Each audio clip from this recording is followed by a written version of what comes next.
I believe men go into sport for three reasons. They go in to be rich, they go in to be famous, or they go in to impress girls, right? And whether it's football or MMA, or F1, you go in to become rich, to become famous, or to impress the ladies. And I think that's generally true of all men in sport. Women go into fighting, each one has a different reason. And it might be an abusive marriage, it might be being bullied in high school. But the women that fight for me all have a very personal story. La Loba, Lucero Acosta, is a spectacularly beautiful MMA fighter that fights for me. The last fight she did for us in the U.S., we had nearly 1.5 million viewers. And it was one of the shows where we beat the UFC in the ratings. And La Loba, very beautiful, and like many Latinas, is very shapely. And her story is she lived in Tijuana, and her husband was abusive. And a friend said, I go to this jiu-jitsu gym, and we could teach you how to choke your husband. So she went to the jiu-jitsu, and she was training. And one night he started in on her, and she got on his back, and she choked him unconscious. She grabbed her daughter. They crossed the border, and now, we actually helped her get her green card. And so now she's established in San Diego. She's my top fighter, and it really came about because she'd had enough. She'd had enough of being abused, and she just decided to literally take matters into her own hands.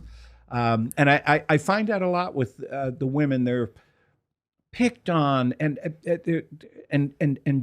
jiu-jitsu in particular, fighting in general, but jiu-jitsu in particular, empowers them. And then when they're empowered, some of my shows have 50% women viewing, which is very unusual in sport. Only tennis has a comparable female audience to Combate Global.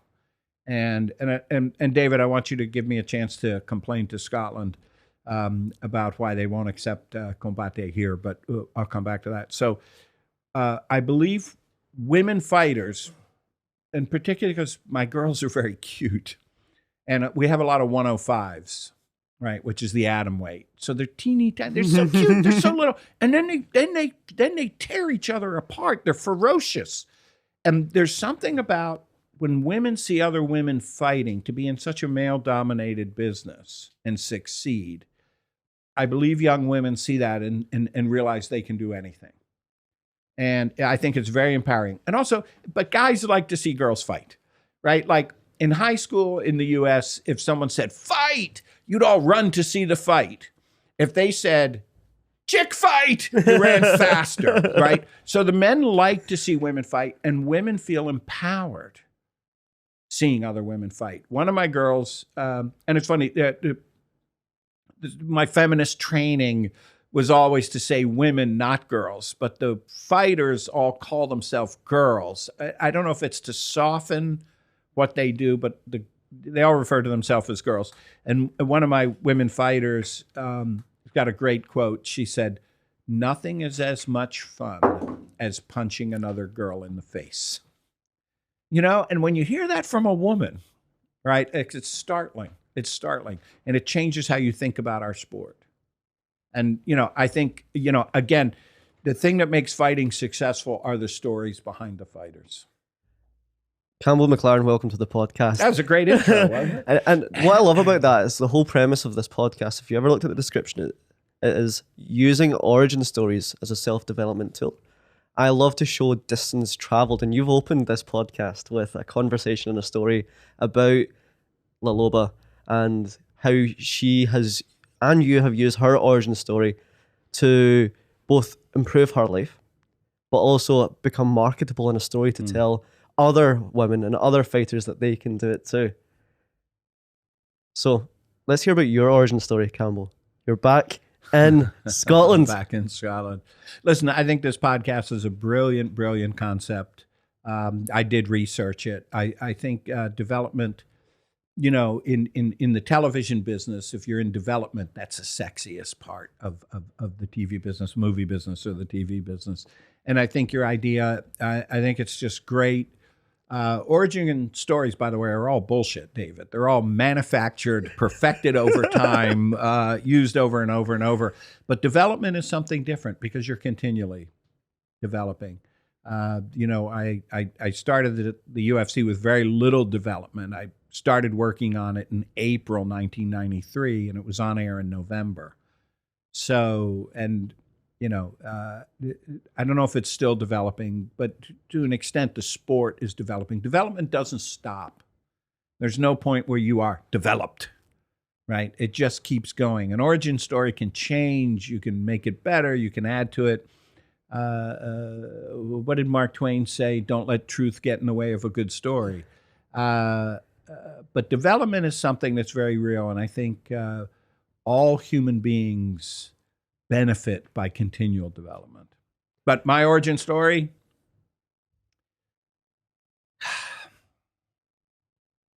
it's strange. I was here. My mother was from a town called Cowie, which is next door to Bannockburn.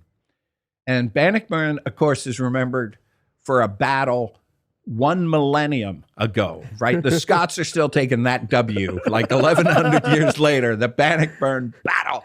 But Cowie's this tiny little mining town, and that's where my mother was from, and that's where I went to primary school before we emigrated to the U.S. And on one of my, and I'm back in Scotland almost every year, almost. And a few trips ago, I took my youngest son to Cowie to see my grandma's house and sit in the wee wall outside the house, a miners' council house. And so I'm sitting there, and I got all these family photos from the same spot. So whenever I go back, I recreate the setting with my kids and with my wife and so on.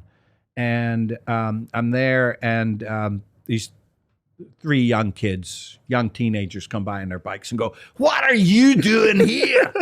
I said, "This is my grandma's house.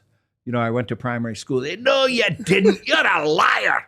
And I'm not a liar. I went to first grade here. This is my grandma's house. And they said, "No, you're a liar because you're a Yank." And so I'm a Yank. That's part of my origin story. But the strange thing is, in the U.S., people always say, "Where are you from?" Because my manner is different. No one can place my accent. I get mocked for saying trousers instead of pants. I don't say pants, I say trousers. I say aluminium instead of aluminum. And people make fun of me. It's not that Americans don't think I'm an American. They think I'm a weird American. And that's important because when you have a foot in 2 countries, and my home was Scottish. I was not quite 7 when we emigrated, so I was young. But an immigrant, and Combate Global, my company now, is for Hispanic fighters, Hispanic fans from all over the Spanish world. There's 1 billion Spanish speakers in the world. After Mandarin, it's the next most spoken language. But there's a commonality to being an immigrant in the U.S., whether you're Scottish, Colombian, Mexican, Guatemalan, Italian, it doesn't matter. You are embarrassed of your parents' accent. Your house smells differently than other Americans' house. And you get these packages of food from back home, and it is literally like Christmas, and you get the brown wrapping, and you open it up, and it's sweeties or, whatever it is from your own home country. And so this way that you're different helped me really to sort of develop the TV projects that I've created, because it gives you a little bit of a distance from things. And I'm very much taken with culture and society and how there are different cultural blends. And that really played a part into how I created the UFC, because yes, I was trying to do a real version of the video game Mortal Kombat. That was my visualization of it. But I also knew that fighting is so ingrained in almost every culture, right? You know, we started talking about Bannockburn. Like the Scots see themselves as warlike, garrulous, argumentative. They certainly are that. But so do the Irish, right? And so do the Mexicans, right? And you go around the world, the Japanese, samurai. There's so many warrior histories. And I often say the origin story for fighting is in the Bible, right? Like the first story in the Bible is a romantic comedy. It's Adam and Eve. A little light on the comedy, but I mean, it is a love story, right? But what's the second story? It's a fight. It's Cain and Abel. It's a rock fight, right? It's a little bit different, but it is a fight. So every culture has a history of fighting, a history of warfare. Martial arts means war arts, right? We have this built in. I understand there's a very well-known gym and fight series in Scotland called Goliath. And when I first heard about it, I thought if I was here, I'd open up David and we'd see how that goes. But many countries, Scotland is one, Ireland is one, Mexico is another.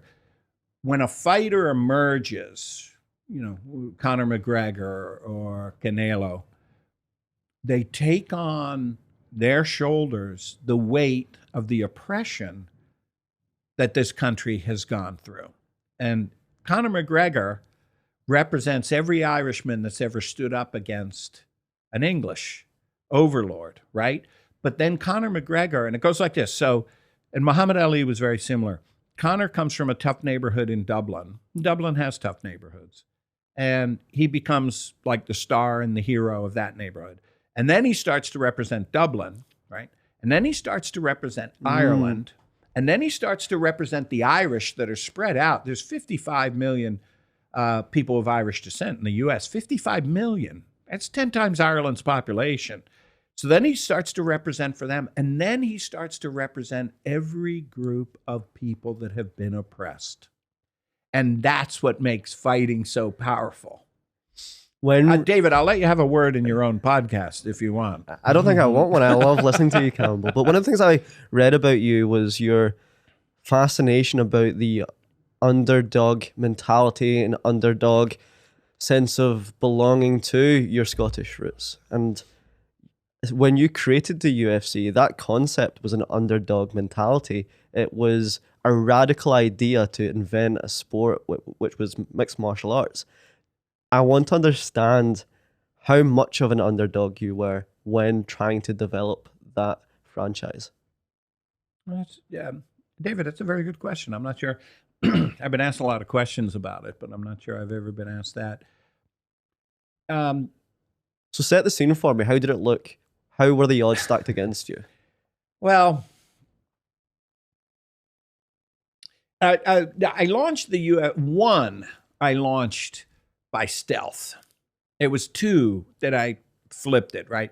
So I worked for a German company called Bertelsmann, which was BMG, which is a record company.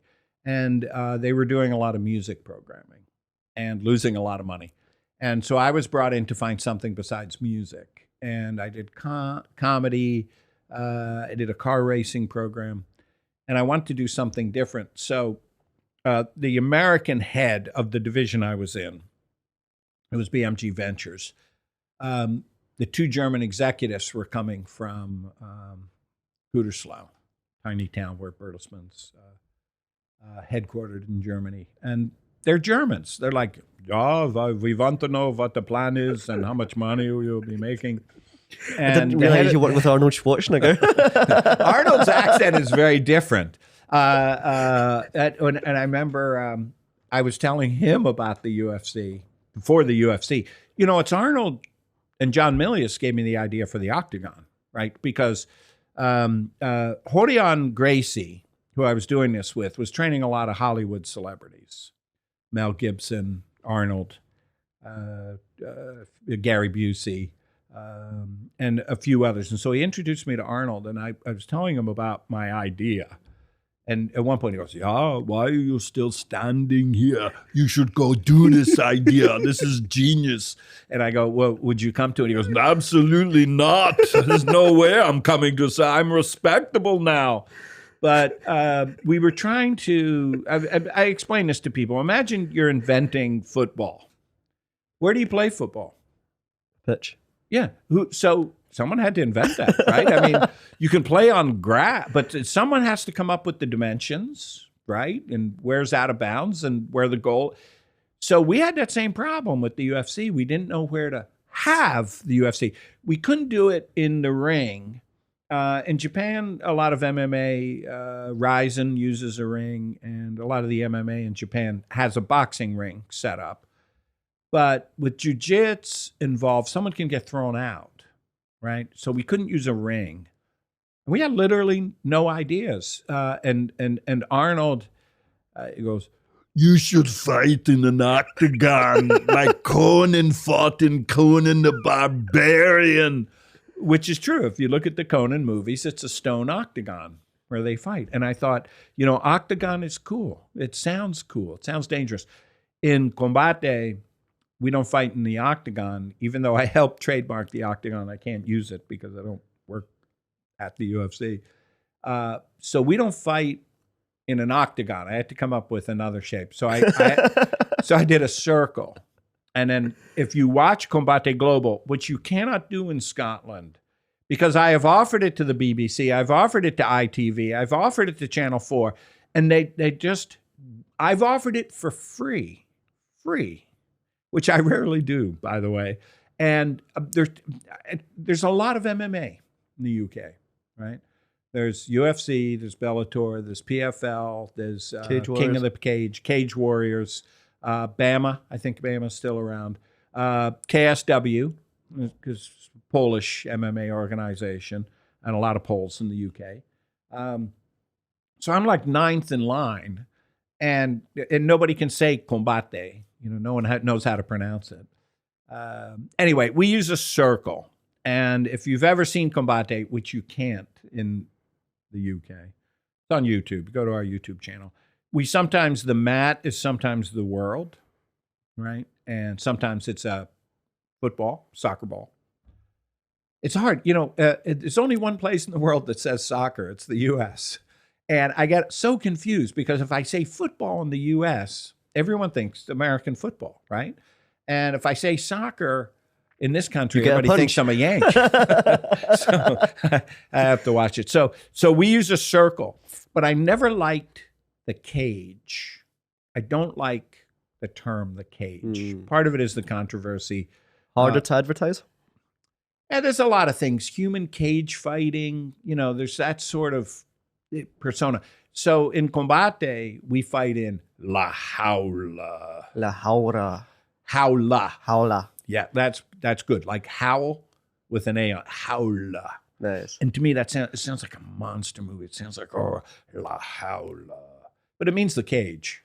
It just sounds so much better in Spanish to me, La Jaula. One time I was on CNN and they said, I think this was my finest moment as a young producer, live on CNN.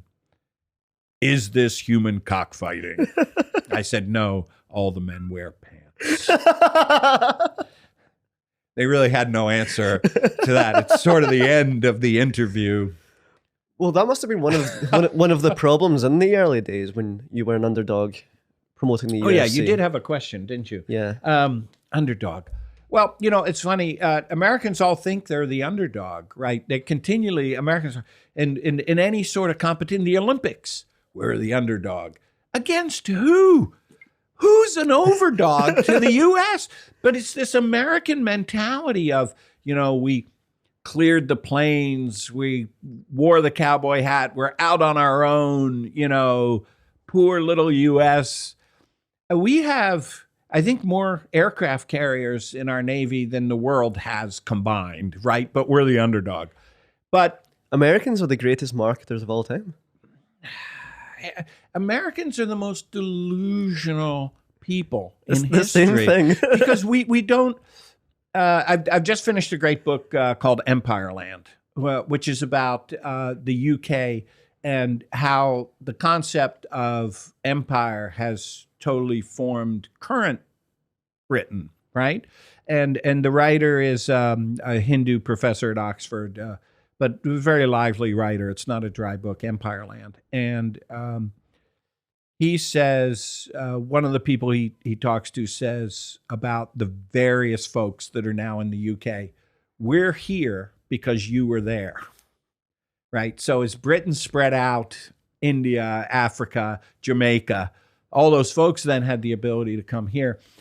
Americans haven't thought of it like that. They somehow think they're a small band, like fighting in the wilderness against overwhelming odds, and it just hasn't sunk in.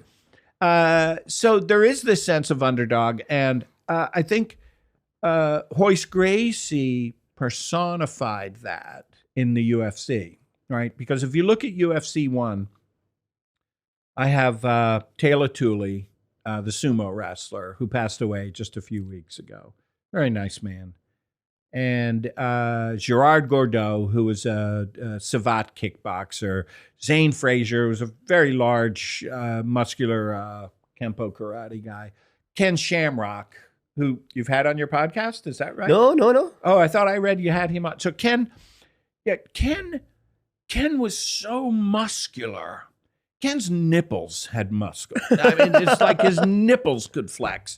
And so you had all these folks that were physically bigger than Royce, right? And looked very intimidating. And Royce, and people were saying he showed up in his pajamas, because he was in the gi. And that really set the stage for the UFC because Royce really did look like the underdog. Anyone that knew jiu-jitsu knew he was going to win. It was stealth. But I think that's what worked so well for it. The one you thought had the least chance came out supreme. And when the underdog wins, that really is a great thing. Arnold Schwarzenegger, who's a big guy, right? Like, he actually is physically large. Like, he said to me, he gave me some advice at the beginning. Some I listened to and some I didn't. But I agreed with him because you don't tell Arnold you don't agree with him. But he said, yeah, the giant must always win. And no, David wins, right? In fact, I did a tournament called the David versus Goliath tournament where I had guys 200 pounds and under fight guys 300 pounds and up. And look, anyone that knows the fight business knows if a fighter's 200, 210, and they're in good shape and they're in their fighting weight is 200, they're probably walking at 230, right?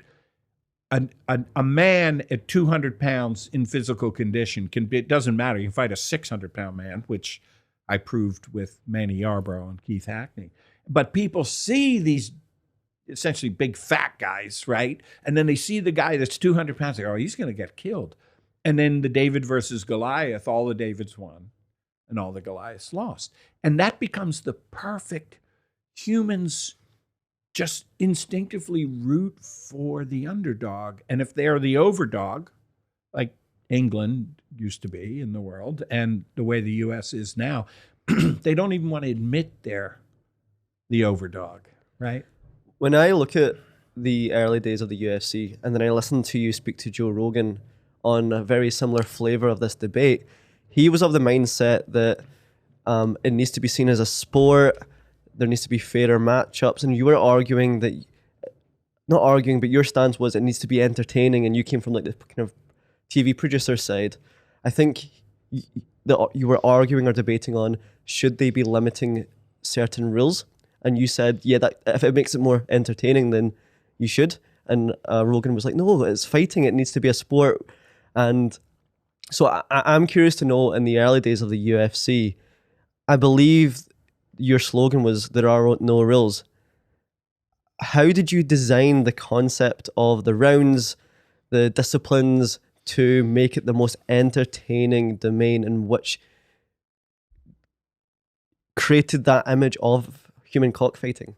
How did you create and ideate that concept? Was it for like did you try to credentialize it as a sport, or were you just trying to make it the most entertaining domain on TV? I actually have I would like to pretend that I wanted to make it a sport because it's more respectable if it's a sport. But actually, there's a quote where I said the worst thing that could happen to this is if it becomes a sport. Then it's sort of on the record, so I don't want to backtrack. Sport, there are two things people take incredibly seriously in this world. One is religion, the other is sport, right? And both need a sense of show business, right? Like the Pope. When the Pope goes out, he's like Elvis. Like the way the Pope goes out, and then a lot of these new style churches, these sort of non-denominational preachers, like they've got style, like they've got the crappy music behind them, and you need a sense of show in sport, and if you think of sports stars, Beckham's a showman, right? Cristiano Ronaldo. Another, a more current example, but McGregor, right? And I talked about Mila Loba. They're not opposites, sport and show. They're not. I mean, Formula One's a spectacle, right? And I know the folks at Formula E. They believe the lack of sound in Formula E is what's holding them back, because you can't deny Formula One, right? Like you hear it continually, and Formula E is like mosquitoes. So everything needs a show to be successful. Everything needs a show. So I don't see them as opposites. Joe Rogan is not being honest because he's a show, right? So he wants to be more pure and more the sport. But the truth of the matter is, you don't get a podcast that large, David, without being a show and without being a showman, right? You have to put on a show. And I am very much attracted to that part of it. I read this book. It's a book that's changed my life, called The Formula, by a Hungarian physicist called Albert Laszlo Barabasi. And he deconstructs success by science. And he has this one quote in the book, and it's, success isn't about performance, it's about perceived performance. And it falls back to the argument of, if a conker fell from a tree and no one was around to hear it, did it really happen? And he speaks about how if you focus on optics just as much as you do outcomes, then you will extrapolate your success. So if I were to ask for a piece of advice for the show or for the listener of the show, would you encourage them to be a greater showman of their own story and their own capability, opposed to being a purist or a technocrat as such? No one should take advice from me, David. Well, you know what? You learn more from your mistakes than you do from your successes, because your success makes you think you're a genius. It certainly did with me.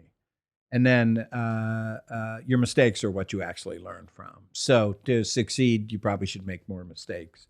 My mentor has a few sayings that I do keep firmly in mind. Play in traffic is one of them. If it's not dangerous, if you're not out there, you're not going to get ahead. So I think that is a good piece of advice. Look, we have a former president in the U.S. named Trump, and I think he would totally agree the optics are more important than the results. As a lot of people think of him as a very successful businessman, even though I think he's had 11 bankruptcies. So no, of course the optics are important. What does optic mean?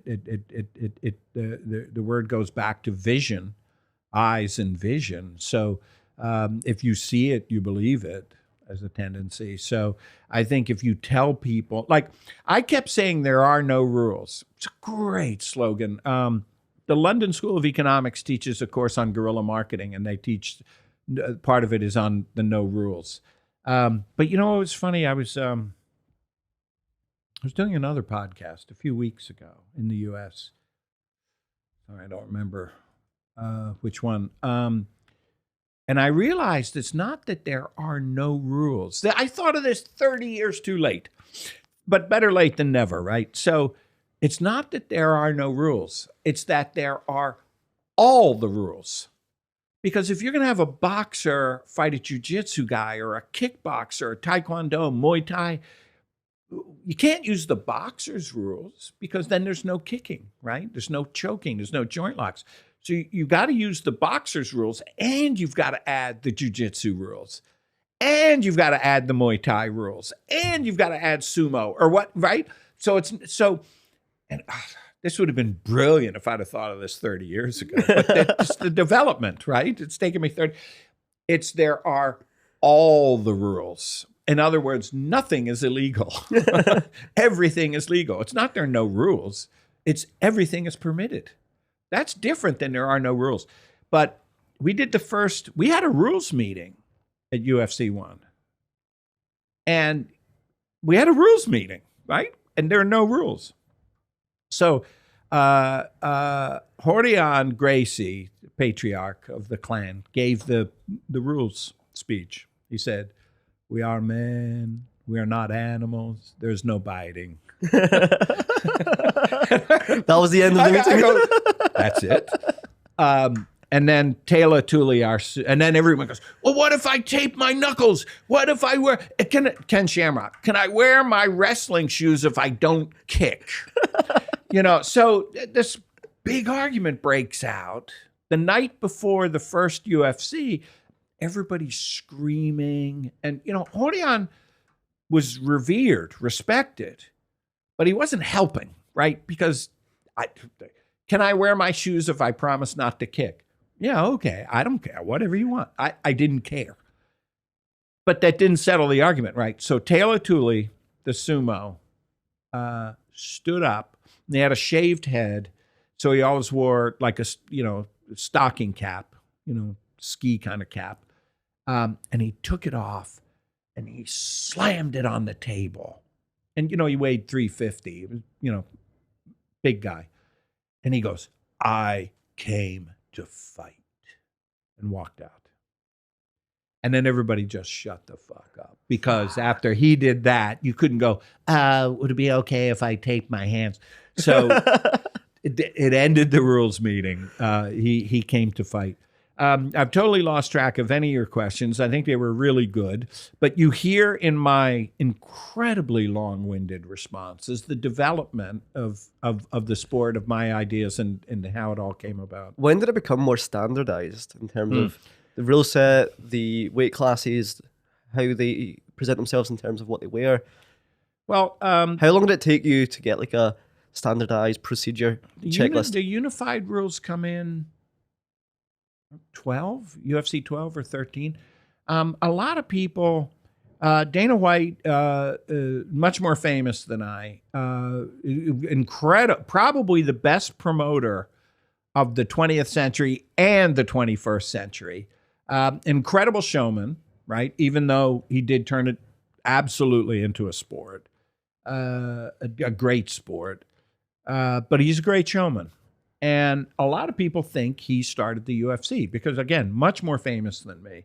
And I have a lot of trouble explaining to people that, no, he didn't create the UFC.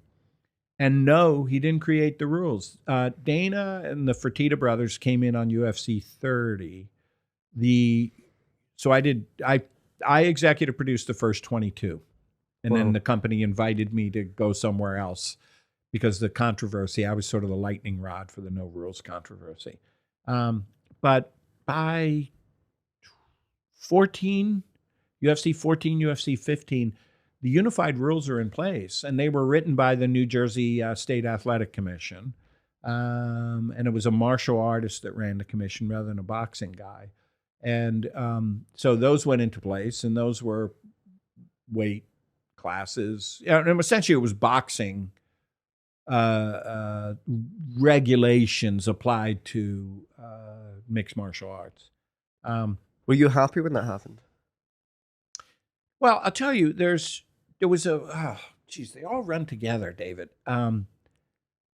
UFC 5, one of them, ran over. We had a 3-hour pay-per-view time block, and those pay-per-views. It's another misnomer. People think, oh, when you were doing it wasn't as successful. It was actually, in terms of profitability, what I was doing was much more profitable. And this is, in UFC now, it's got $200 million in EBITDA.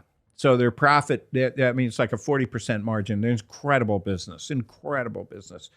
But we were doing 300,000 and 400,000 buys on the pay-per-views at a time when barely 20 million pay-per-view homes in the U.S., and there are now 100 million pay-per-view homes. And of course, we didn't have the internet. At one point, we were calling every martial arts dojo in the country. There were things called telephones and things called telephone books. And I had teams of young people just look through telephone books and call every dojo in every city in every state and say, UFC 5 is on next week. You'll see karate. You'll see and do that. But it was incredibly popular back then and very profitable. But UFC 5, because we didn't have the time limits, we ran over the 3 hours.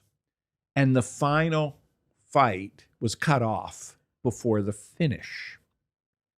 And we got into a lot of trouble. Well, I was in continual trouble.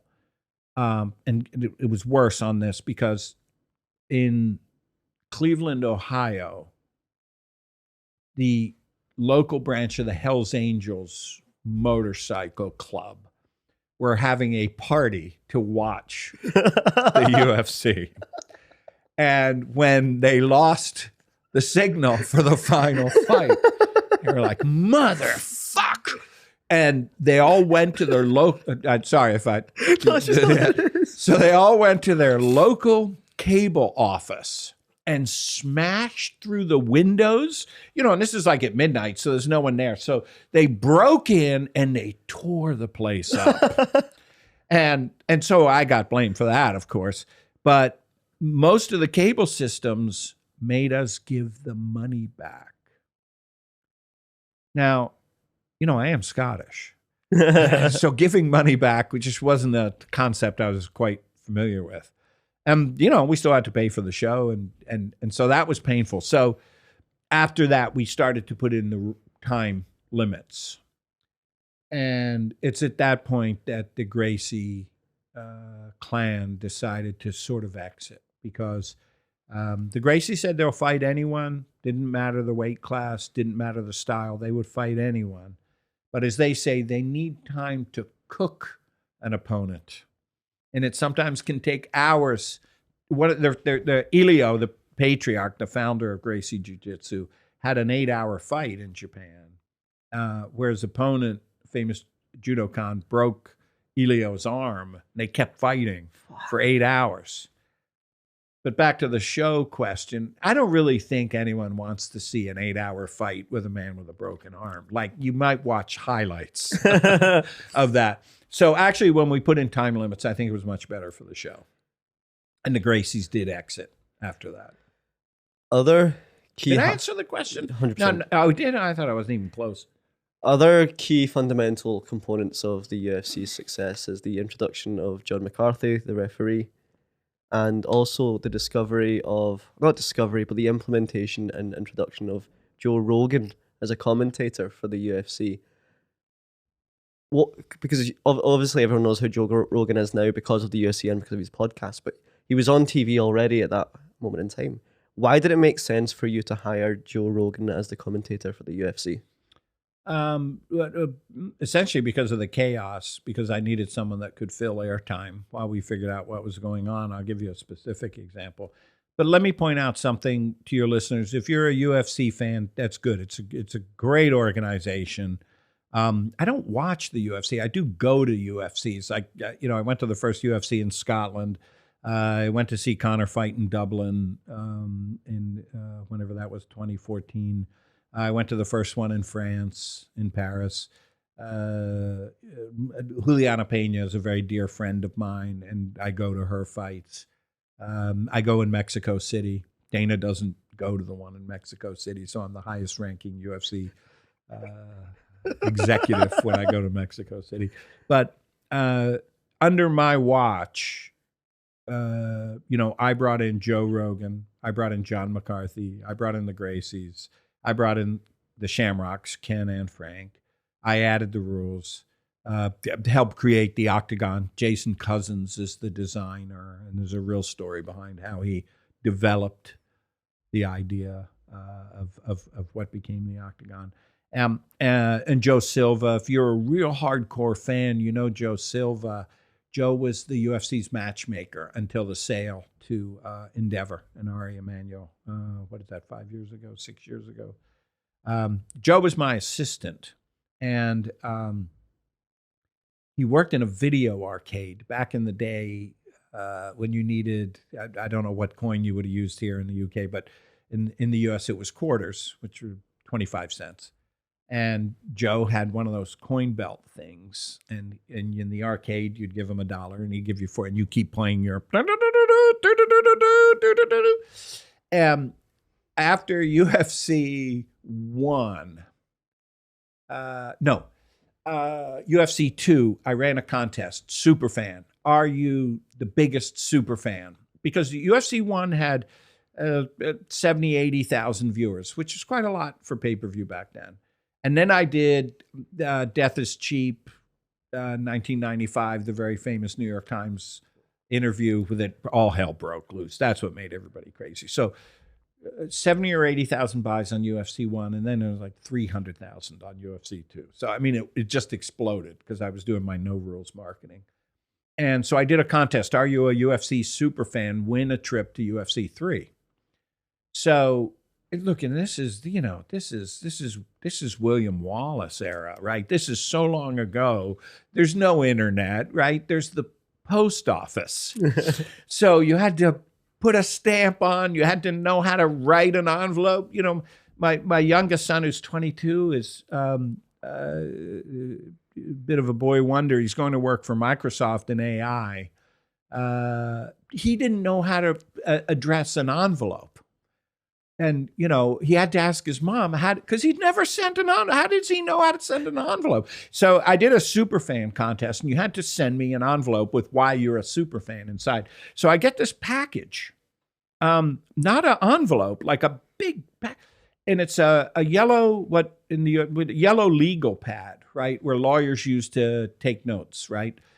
And the whole thing is filled in with like scribbles. You know, when it starts, "Dear Mr. McLaren, you're an idiot." That's like the first line. And this guy, Joe Silva, filled in the whole legal pad on what I was doing wrong and what the matchup should be. This is after seeing UFC 2. So he's seen 2 of them, 1 and 2. Fills this in. So I call this guy and go, you know, you got to come to UFC 3. I'm going to rig the contest. You win. And so he came out, and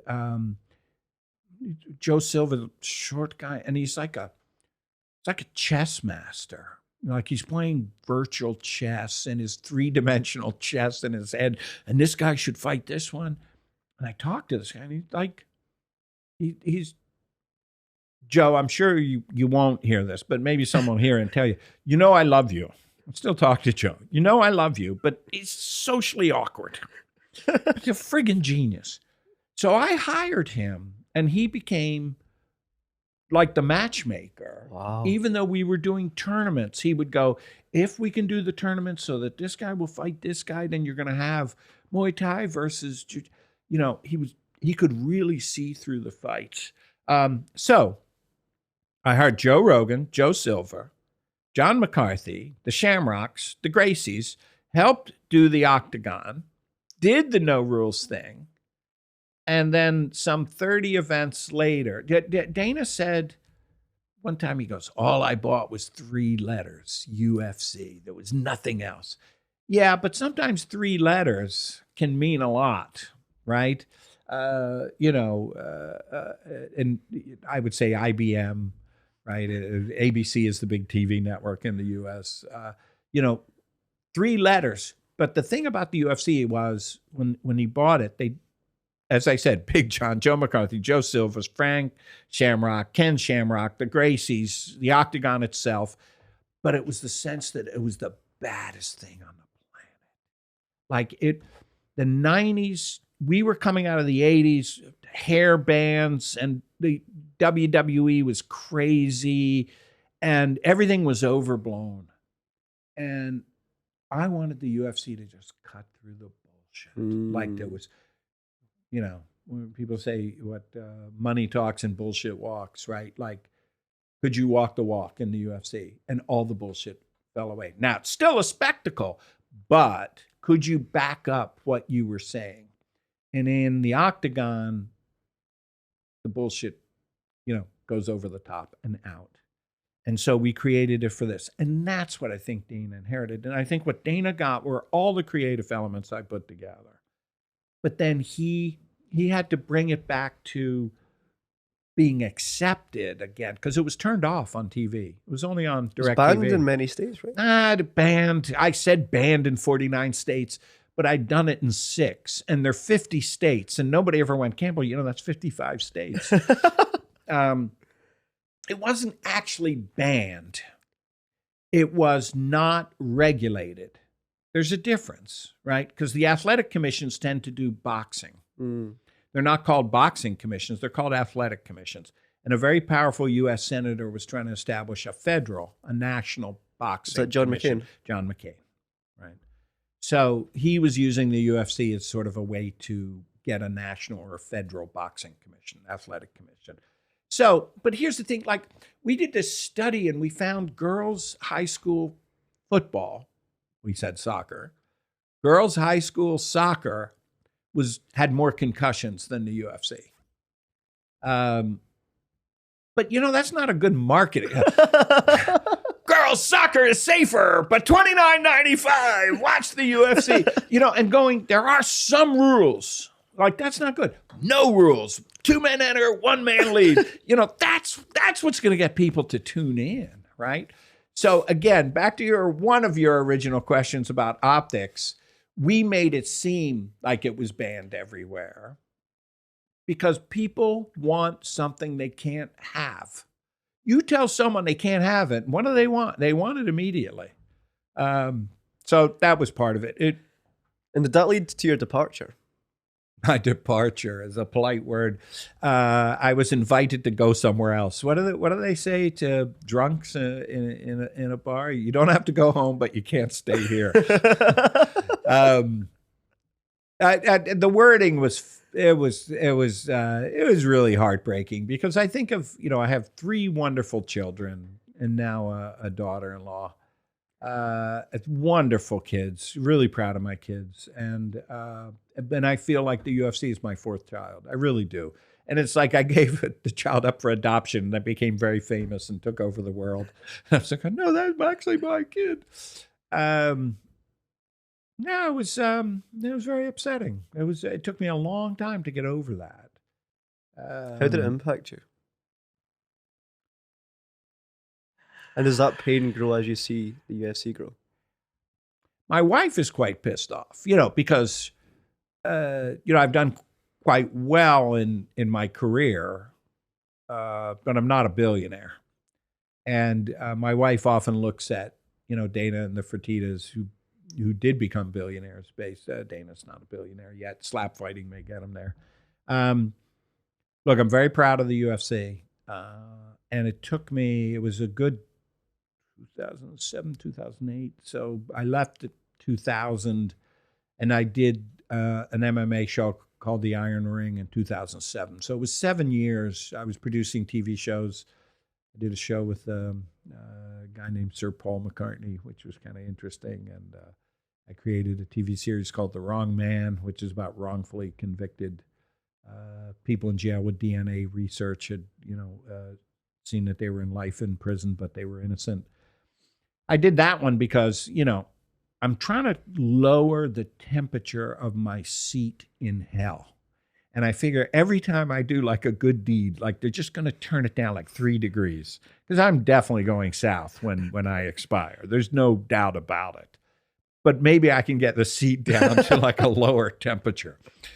So I did a number. I did a lot of advocacy shows. I worked for Amnesty International, and did a lot of big TV entertainment specials with comedians and musicians for good causes. Again, trying to get that temperature turned down on my seat.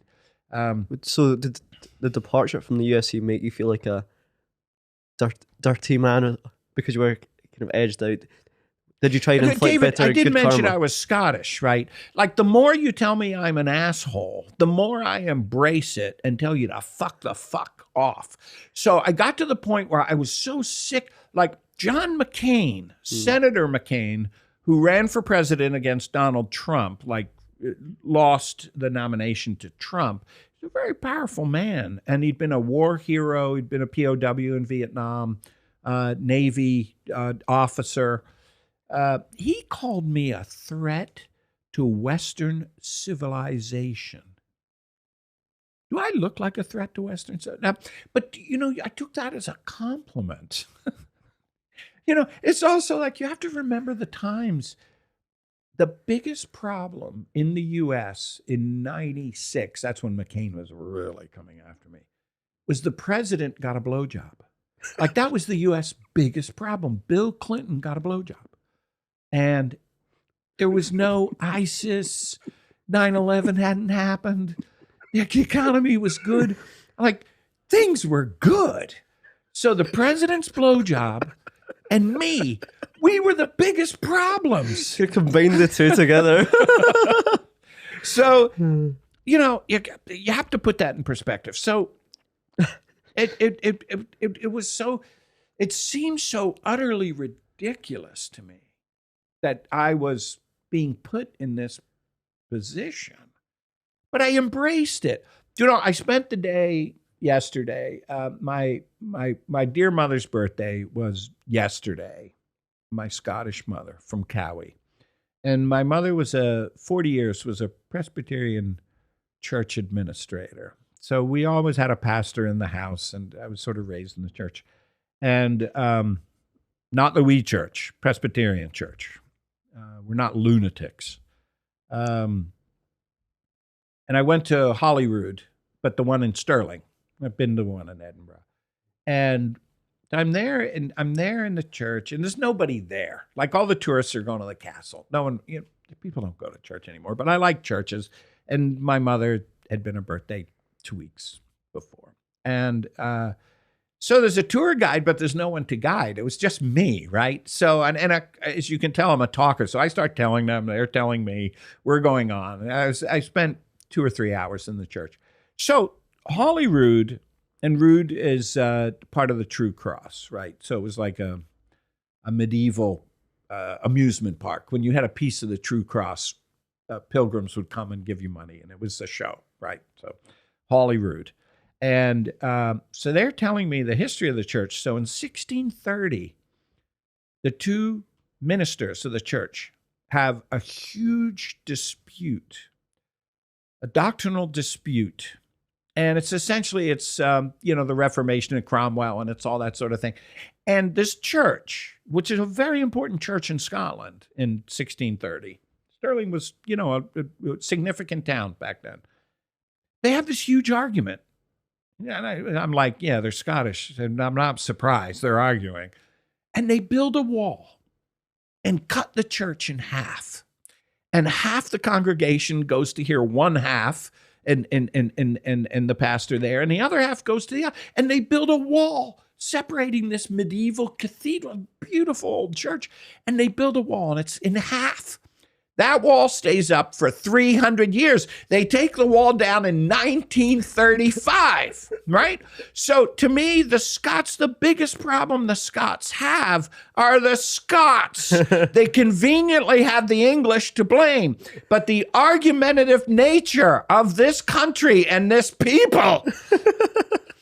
So I am Scottish, or at least the DNA is. I know I'm a Yank. But this idea of they were mad at me for what I'd done. I was, fuck you, And so I dug in my heels. And the more I dug in my heels, the more the problem was exacerbated. right? So I don't know if there was ever a conciliatory point possible with me there. So again, I was invited to go somewhere else. And when I left, essentially, with Dana White and Lorenzo Fertitta, Lorenzo more than Frank. Frank ran the casino side of the Fertitta business, and Lorenzo ran the UFC side.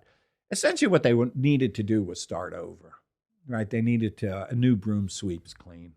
And they needed to sort of, in Russia, they used to airbrush out people's pictures. And sometimes in the Russian propaganda pictures, you see one shoe, right? And they'd airbrush the body out, but left in one shoe. That's kind of how I feel about the UFC. Like, I go there, like, I go, everyone knows who I am, right? My DNA is very much in the UFC. Dana White knows who I am. Joe Rogan knows who I am, but many fans do not. And that's kind of a strange feeling,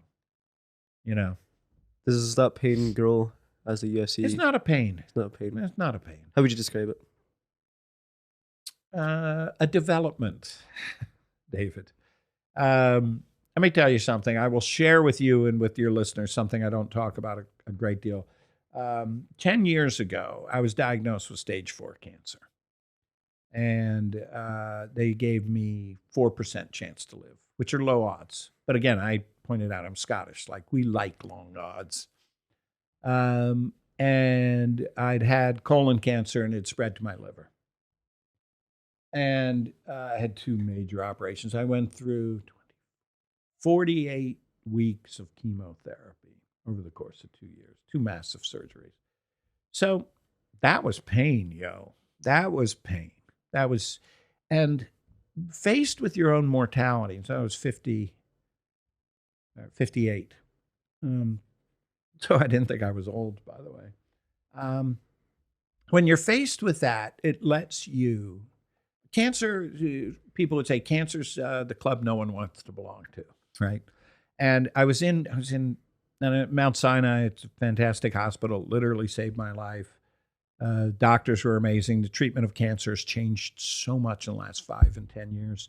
But I went in for my chemo, and they plug you in the hospital, and then I wore this chemo pack for 3 days. I launched Combate during this period when I was being treated for this. And I was going in to get the chemo, and you wait outside these rooms, and it's very calm and zen-like, so everybody can relax. And there's a gentleman in the room with me, and I know why he's there. We're all there for the same reason. We're all in the same club. We're all in the cancer club. And he's wearing like a Teenage Mutant Ninja shell, right? Like over his torso, right?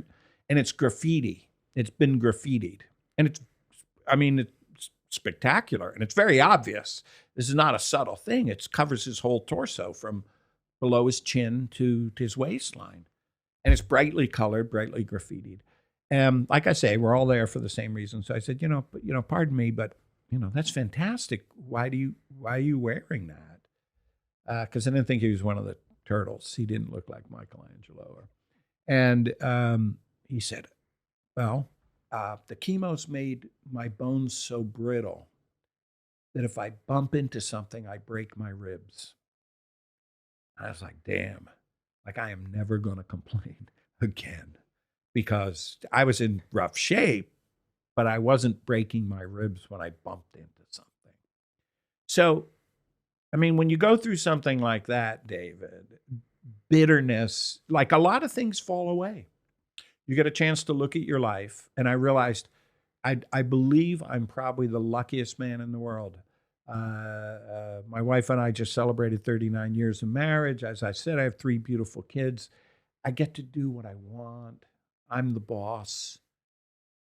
I get many surveys of the happiest people in the world often have Hispanic countries listed because they enjoy family, food, get-togethers. So I'm surrounded by happy people. Again, my family, I'm very content with who I am. I'm very solid in the idea of what I created through the UFC. Again, I'm not a billionaire, but I've done quite well in life, so there's no complaints there. I am only positive and happy. But I'm a Scot, so I get angry and fired up. But it's not bitterness. It's not bitterness. When you came through the other side of that, Campbell, how did that? Yeah, that slowed you down. You didn't expect that here on your podcast. I don't really talk about that because when you tell people you've had something like that, they don't always know how to respond.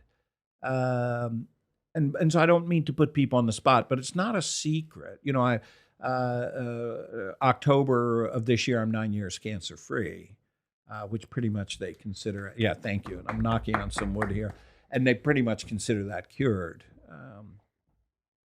But people don't always know how to handle when you unveil something like that. Being so face to face, almost like fighters in the UFC, being so face to face with your own mortality, gives you a perspective that not many people get, and gives them almost a second life. Yeah, absolutely. So how did your whole outlook, personality, and approach to Combate Global change after being in the Octogon? Or how do you say it in Spanish? La jaula. Yeah, how does it change your life to be in the Octogon with that? You know, it's literally the opposite of the UFC. So when I started the UFC, it was there are no rules. You know, that this when we did UFC 1, the promoter, you know, and that's another thing people don't understand. We were selling 10, 12, 14,000 tickets at the beginning, right? It was remarkable. No internet, right? We sold out the Veterans Odd, 12,000 seats in Buffalo, Cabo Arena, 14,000 seats in Detroit. And our first show, we had like 7,000 or 8,000 people in Denver, right? First show. But it turned out the local promoter, Barry Fay, who was a rock and roll promoter, had printed posters. He took our poster and he printed like a banner over it, said, "I guarantee someone will die." So 7,000 sick bastards showed up to see someone die, guaranteed. The UFC was, you know, it was born in a furnace. It was born in Vulcan's furnace. We actually did a show in Birmingham, Alabama, which had been kind of a small steel town in Alabama, and Vulcan was the town emblem, right? The god of fire and war. And I mean, that's how the UFC was conceived, born, and delivered. And when I did Combate, it was the exact opposite. I saw, I went out to the opening of the UFC's newish headquarters in, I guess it's a decade ago, so they're not so new, in Las Vegas. Spectacular building. And Mark Ratner and Hunter Campbell gave me a tour. Hunter Campbell is actually the one that runs the UFC. And he's half Scottish, half Cuban. And his grandfather was a Scottish miner from Lanark and moved to Nevada to work in the silver mines. And, you know, because it's more lucrative to dig silver than coal, by the way. And so Hunter Campbell and Campbell McLaren have really bonded over it. We were convinced my grandfather was Joseph Campbell, a Scottish miner from Lanark. So I'm sure we're either related or knew each other, whatever. So anyway, they give me a tour. And when you come into the main entryway, there's a statue of Joe Louis, and then there's flags of all the countries that have fighters in the UFC. So they bring me in and they go, second row, like the first, it's U.S. and Brazilian flag, and I forget who's third or fourth. And the second row, there's a Scottish flag. And I go, Campbell, look, we have 5 Scottish fighters. It was Stevie Ray and Jojo. Anyway, there was 5 Scottish fighters under contract. Oh, look, Scotland. And then I see Mexico is on the row below Scotland, right? And I say, and because I'm starting, Combate's started, it's launched when I'm getting this tour. And I go, how many Mexican fighters? They go, 3. I go, wait. You have 5 Scottish fighters. How many people in this country? 5 million? Okay. There's 137 million Mexicans. And the UFC can only find 3? And I was like, what the fuck is wrong with you guys? The Mexicans can fight. They love boxing. Taekwondo's been an Olympic sport for them for 40 years. You can only find 3 Mexicans that can fight. It's ridiculous. And I knew I was right about Combate. And what Combate is about is giving people an opportunity. Immigrants in the U.S. come for opportunity, right? I saw a group of people with a tremendous fight background from boxing primarily, Mexican and Puerto Rican fighters, great boxers. And they've always, like the Scots and the Irish, have always been beat up by a neighbor that's much more powerful. And so they're ready to fight. And Dana White's now using my line, fight like a Mexican. So when I started Combate, I said, you don't have to be Hispanic to fight in Combate, but you have to fight like a Mexican. And one of our more popular events is Ireland versus Mexico, because they both fight like Mexicans. Anyway, so Combate is for opportunity and to celebrate your own culture. The UFC goes back and forth on flags because, if you bring in a Palestinian flag, that's going to create some problems. If you bring in a Ukrainian flag or a Russian flag, that's going to create problems. So Dana goes back and forth banning flags. I bring in flags to, we have gear, and my flag is the Saltire. It's St. Andrew's Cross is the one that's on mine. But we encourage this nationality and this represent your culture. And it's a positive environment. And I have a live band play out the fighters. The band won a Latin Grammy last year. And everything about it, if you look at Combate, and we do it in a studio in Miami, television studio owned by Univision, one of the biggest TV networks in the U.S., Spanish language network. And if you look at it, it's a fiesta. It's a party. And it's just livelier. And it's a show. And there's many, what's the quote? Air, no town surpasses for honest men or bonny lasses. There's a lot. It has some burns, David. That's where I'm from. From Ayr? Yeah. An honest man. And there are many bonny lasses in Scotland, but let me tell you, Latinas, they change. The scale of reference becomes quite different. So I've got pretty girls and I've got a music background and it seems like a party, and it is very different than the UFC. The optics are very different. And our fighters fight like their hair is on fire. Because if I bring a kid from Peru and he's got a chance to win $10,000, which is an annual salary in Peru, and I put him on TV and his abuela, his granny, can watch, and the whole family can be proud of him, he will fight that fight like the entire future of his nation, his family, and his culture is on the line. His fuel is his origin story. Absolutely. He becomes the David versus the Goliath. And so if you watch Combate fights, and it's a show. I'm a TV producer. It's a show. But our fights, like, we have more first round finishes than any organization. No one wins on points in Combate. My fighters are all young because I signed them before they go to the UFC. My biggest problem now is the UFC is trying to poach some of our fighters. And my fighters are like angry puppies, and they fight like puppies. There's no one's holding back, right? Like, they fight like it's a 1-round fight. And it's just amazing to watch. And of course, the pride and the honor that martial arts brings to fighting, at the end, it's all love. It really is all love at the end. Combate is more fun and entertaining than the UFC. I know that's a judgment call, but watch. And I believe it's more fun and more entertaining. And my fans, my research in the U.S., so my TV ratings in the U.S. are comparable to the UFC, and we often beat them. So I oftentimes have 600,000, 700,000, 800,000 people watching at midnight in the U.S. And our research shows 93% of our audience does not watch the UFC. They're younger. It's a different group. I brought a whole new group to the sport. And they know nothing about the controversy. They know nothing about banned in 49 states. They just think this is the coolest thing they've ever seen. And so the vibe at Combate is super positive, super fun, and just sort of all welcoming. It is funny when I bring in the Irish fighters that come to Miami.